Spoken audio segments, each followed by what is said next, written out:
HELLP syndrome का मतलब है haemolysis elevated liver enzyme and low platelet count. तो ध्यान रखिएगा जब मरीज के अंदर प्री एक्लेम्सिया एक्लेम्सिया अपनी सीवियरिटी की तरफ जाता है तो प्यारे दोस्तों एक तो वहां आरबीसी टूटती है, एक वहां प्लेटलेट टूटती है। ध्यान रखिएगा ये दो सेलें टूटेगी और जब ये दो सेलें टूटेगी तो आपको पता है हीमोलाइसिस। अरे ध्यान रखिएगा यूट्रस में इंफेक्शन है तो क्या नहीं, अरे रुक जा बेटा, क्या लगभग बच्चेदानी को खोल के बेटा जो पढ़ा रहा हूं वो पढ़ नहीं रहा, यूट्रस का इंफेक्शन है, यूट्रस निकाल दूं। यूट्रस का इंफेक्शन कैसे देखो, अंदर घुस के देख लो, एकदम स्विमिंग पूल में घुसते हैं ना, जू जू करके अंदर जाओ और देख करके आ जाओ। टाइम पास मत कर बेटा, सुबह सुबह पढ़ाई करो। जो टॉपिक इंपॉर्टेंट होता है उसको मैं उतना डीप में ले जाने की कोशिश करता हूं, वरना ए का ए और बी का बी तो मुझे भी देना आता है, फिर क्या फर्क रह जाएगा किताब और इन सवालों में। सवाल कोई पैदा थोड़ी किए जाते हैं, सवाल तो वही है, कोई न कोई किताब में होता है। ठीक है कि उनकी लैंग्वेज को परिवर्तन किया जाता है, ऑप्शन को अप डाउन किया जाता है, दो वर्ड जोड़े जाते हैं, दो हटाए जाते हैं, लेकिन सवाल को दिमाग को अच्छे से प्रिपेयर करो उस सवाल के जवाब के लिए। ठीक है, आपके दिमाग में बनने वाला सवाल दुनिया का सर्वश्रेष्ठ सवाल नहीं, वो आपका व्यक्तिगत सवाल है और व्यक्तिगत सवाल पेपर में नहीं आता है। लेकिन टीचर जब क्लास पढ़ाता है तो वो सार्वजनिक सवालों को डील करता है कि जो यूनिवर्सल क्वेश्चन है, जो पेपर के लायक है। ठीक है, मैं वो टॉपिक डिस्कस करना पसंद नहीं करूंगा कि मुझे क्या आता है। ठीक है, मैं वो टॉपिक डिस्कस करने में ज्यादा इंटरेस्टेड रहूंगा कि एग्जामिनर को क्या आता है, एग्जामिनर क्या पूछेगा। ठीक है, आप लोग तो खाली अपने अपने अपने अपने टॉपिक को लेकर के बैठे हो कि बस ये बता दो ताकि पूरी दुनिया में सिर्फ एक ही सवाल आएगा, जैसे मेंस में 100 क्वेश्चन हिस्टेक्टमी के आएंगे।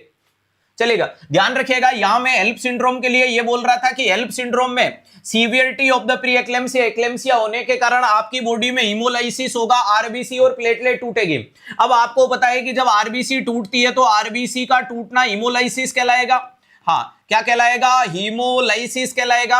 अब मैं हीमोलाइसिस का प्रोसेस अगर आपको बताऊं कि मान लीजिएगा कि मैंने बोला आरबीसी टूटा तो आपने बोला हीमोग्लोबिन टूटा। हीमोग्लोबिन किस में टूटता है, दो शब्दों में, एक तो टूटता है हीम में और दूसरा टूटता है ग्लोबिन में। अब आपको बताइए ग्लोबिन जाकर के लीवर में स्टोरेज रहता है, ग्लोबिन कहां चला जाएगा, लीवर में स्टोरेज हो जाता है। आपके और मेरे शरीर में भी तो आरबीसी 120 दिन से टूटती है।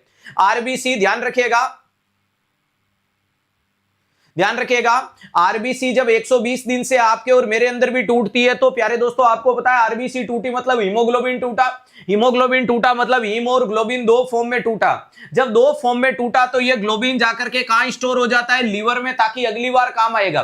ग्लोबिन क्या है, एक प्रकार की ग्लोबिन प्रोटीन होती है जिसमें 2 अल्फा 2 बीटा की चेन होती है। ध्यान रखिएगा 141 एमाइनो एसिड और 146 एमाइनो एसिड, एमाइनो एसिड जो स्मॉलेस्ट फॉर्म होती है।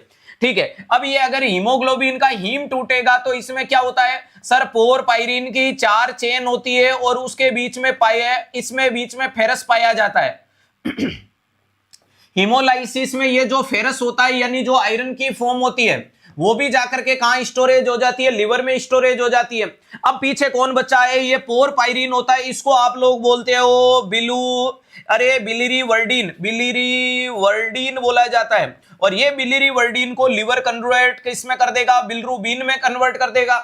इसको बोल सकते हो अनकॉन्जुगेटेड बिलिरुबिन, कॉन्जुगेटेड में कन्वर्ट होके यूरिन से निकल गया।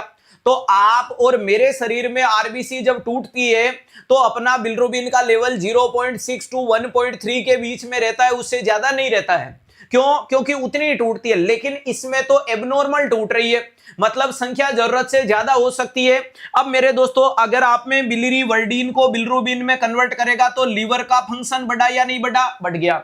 आपके शरीर में ज्यादा ग्लोबिन स्टोर कराया तो लीवर का फंक्शन बढ़ा या नहीं बढ़ा, बढ़ गया। आप में ज्यादा फेरस या आयरन का स्टोरेज कराया तो लीवर का फंक्शन बढ़ा या नहीं बढ़ा, बढ़ गया।